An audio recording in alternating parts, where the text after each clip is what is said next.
Last question. Sorry, I'm kind of rambling on. This is the Samaritan woman. All right. We actually heard this in the gospel a couple of weeks ago in the Sunday gospel. And it's very important. Actually, this is what the Catholic Church says should be the model of our prayer. This is what prayer should look like. Okay, is what this conversation between the Samaritan woman and Jesus. So Jesus is in Samaria. It says he, quote, had to pass through Samaria, right? And it's actually very important that he went there because the Greek word used there actually implies a necessity, right? So geographically, he did not need to go through Samaria to get to where he was going. So he actually went out of his way, not like, he had to pass through Samaria because there was a mountain over there, and so he had to go through this way. No, it's the word used there is had, meaning like morally or like as part of his mission, he needed to go through Samaria. Remember, Samaria is where we have Samaritans living, which are basically ex-Jews, people who used to be believers but are not anymore. Okay? So Jesus' mission and going here is to kind of renew the unity of the Jewish people and believing in one common cause. Okay, so he needs to kind of reclaim all the lost tribes of Israel. That's what the king of the Jews should do, right? Is bring all 12 tribes together.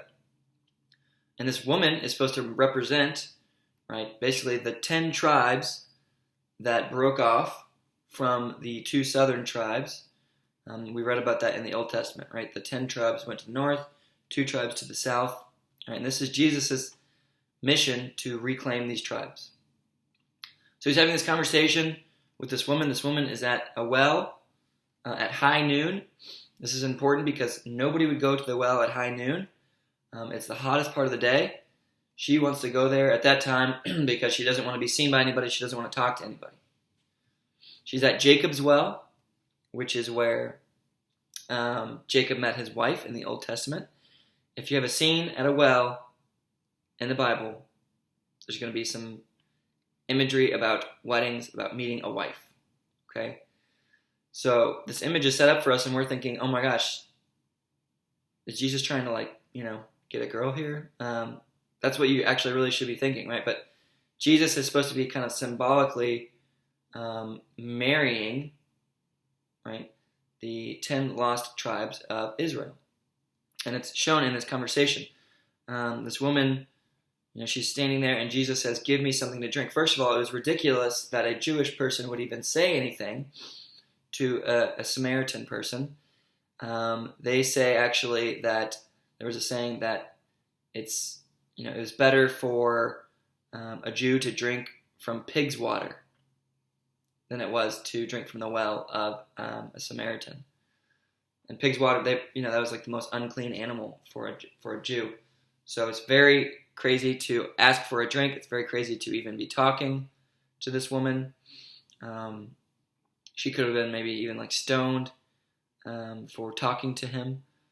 So it's all risky, very risky. So she kind of is put off by the request at first. She has some back and forth. And eventually, Jesus says that he has living water for her. Okay? And this living water can mean a couple different things. It could mean, moving water. It could mean ritual water, cleansing water. It also could be used to describe a bridal bath, right? So brides, at this time, the night before their wedding, they would take a bridal bath basically to clean up before the wedding. And then she responds, oh, you think you're greater than Jacob? And he says, the water that I give you will give you eternal life. And she's basically like, oh, well, I would like that very much. Okay? So after this, Jesus says, right, he kind of digs in at the issue, at the heart of this lady's soul. He says, bring me your husband. And she says, I have no husband.